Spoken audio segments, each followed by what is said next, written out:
Halo, assalamualaikum. Jadi hari ini Kak Puji mau membahas tentang sistem pernapasan pada manusia. Nah, sebelum kita mulai, teman-teman, dimohon siapkan buku dan alat tulisnya ya. Yuk, langsung aja kita mulai. Oke. Sini Kak Puji pengen nanya nih. Ada yang tahu nggak ini gambar apa? Ya, ini adalah gambar dari seorang penyelam. Ya, sekarang pertanyaannya, bagaimana cara bernafas orang yang menyelam di dalam laut? Nah, terus Kak Puji juga mau nanya nih, fungsinya bernafas tuh untuk apa sih? Yuk, kita bahas ya. Sistem pernapasan pada manusia memiliki alur dimulai dari rongga hidung, faring, laring, trakea, bronkus, bronkeolus, dan berakhir di alveolus yang berada di paru-paru. Ini adalah rongga hidung, paru-paru dua gelambir, pleura selaput tipis paru-paru, faring, esofagus, laring, trakea, paru-paru tiga gelambir, bronkus, bronkeolus, dan diafragma. Kak, apa sih yang membedakan paru-paru dua gelambir dan paru-paru tiga gelambir? Jadi teman-teman, paru-paru yang dua gelambir ini adalah paru-paru sebelah kiri. Sedangkan paru-paru tiga gelambir ini adalah paru-paru sebelah kanan. Paru-paru kiri disebut sebagai sinister, sedangkan paru-paru kanan disebut sebagai dexter. Nah, ini adalah organ dari sistem pernapasan.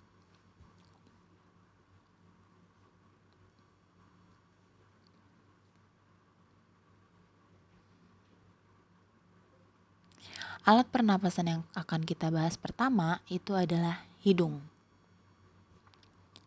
Hidung berfungsi untuk tempat pertama masuknya udara. Jadi, oksigen akan masuk melalui hidung.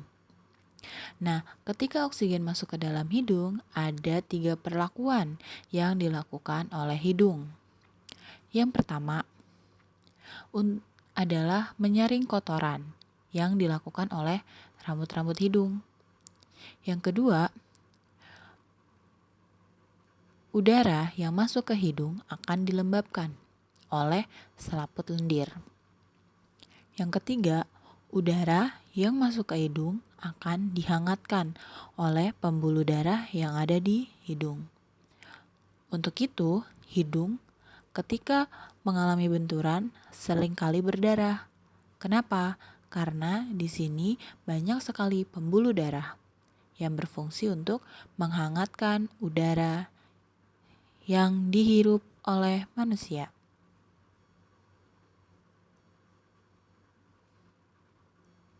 Selanjutnya yang akan kita bahas adalah faring atau tekak. Faring merupakan saluran antara mulut, esofagus, dan trakea. Nah, di dalam faring terdapat selaput epiglotis. Nah, selaput ini berfungsi untuk membuka saluran pernapasan atau menutup saluran pernapasan dan pencernaan. Untuk itu, teman-teman, ketika teman-teman makan, teman-teman tidak boleh sambil berbicara. Karena apa? Nanti bisa tersedak. Dan nanti bahan makanannya bisa masuk ke dalam sistem pernafasan dan itu sangat-sangat berbahaya. Nah, pada saat menghirup udara, katup epiglotis akan menutup esofagus sehingga udara masuk ke dalam trakea. Nah, pada saat kita makan, epiglotis akan membuka. Seperti itu. Selanjutnya adalah laring dan trakea atau batang tenggorokan. Pada pangkal laring terdapat pita suara. Teman-teman bisa pegang lehernya sekarang. Teman-teman coba ngomong dan di situ ada getaran-getaran. Nah, disitulah terdapat pita suara. Setelah melewati laring, udara bergerak ke trakea dan bronkus, membawa udara ke paru-paru. Jadi, bronkus ini adalah cabang dari trakea.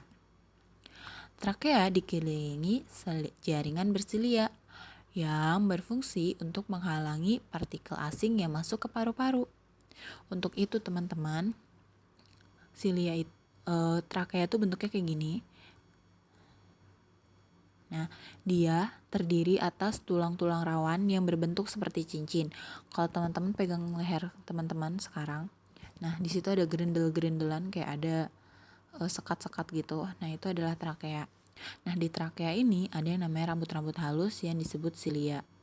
Ketika udara yang masuk ke dalam hidung, kotorannya sudah disaring sama rambut-rambut hidung, tapi kan mungkin ada kotoran yang sangat halus dan sehingga lolos dari rambut hidung. Nah, itu akan masuk ke trakea. Nah, disinilah teman-teman biasanya ada reaksi gatal di tenggorokan. Nah, itu reaksi alamiah yang dihasilkan oleh silia untuk mengeluarkan debu atau kotoran yang masuk ke sistem pernafasan.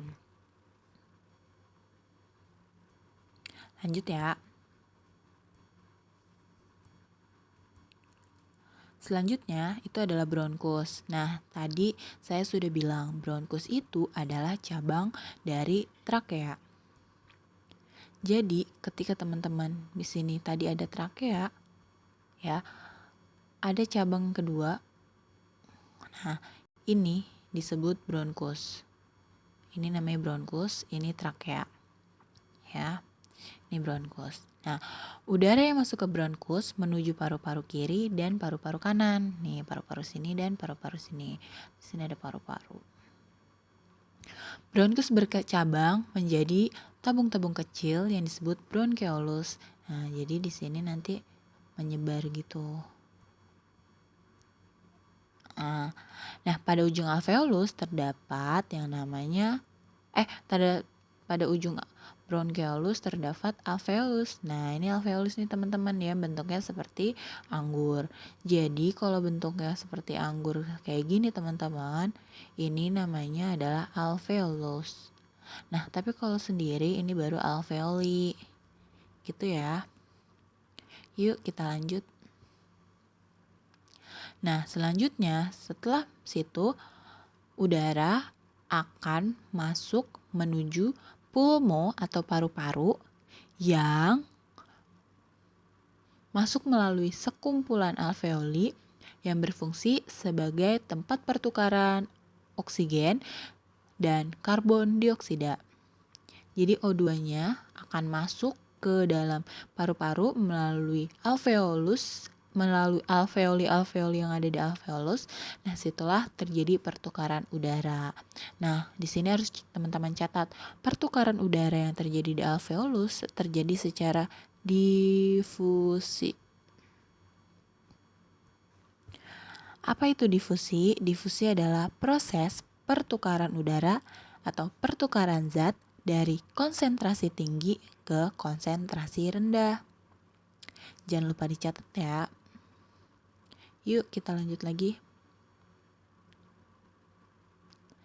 Nah, ini dia pertukaran udara. Udara yang masuk ke dalam paru-paru berbeda dengan udara yang dikeluarkan. Nah, ini dia teman-teman komponen udara pernapasan yang kita hirup setiap harinya. Oksigen memiliki komponen 21%. Karbon dioksida 0,03%, nitrogen 78%, uap air dan bervariasi. Jadi ternyata teman-teman, udara yang ada di sekitar kita sebagian besar itu adalah nitrogen. Nah, jadi teman-teman, apa sih itu bernafas? Bernafas adalah proses menghirup oksigen dari udara bebas dan mengeluarkan CO2 plus uap air. Nah, reaksi ini disebut biasanya dengan reaksi pernafasan atau respirasi. Nah, pembelajaran hari ini sampai di sini dulu ya. Kita tadi sudah belajar tentang sistem pencernaan dan organ-organ pernafasan, sistem pernafasan dan organ-organ pernafasan. Nah, minggu depan kita akan mulai masuk ke mekanisme pernapasan pada manusia. Jangan lupa dicatat ya.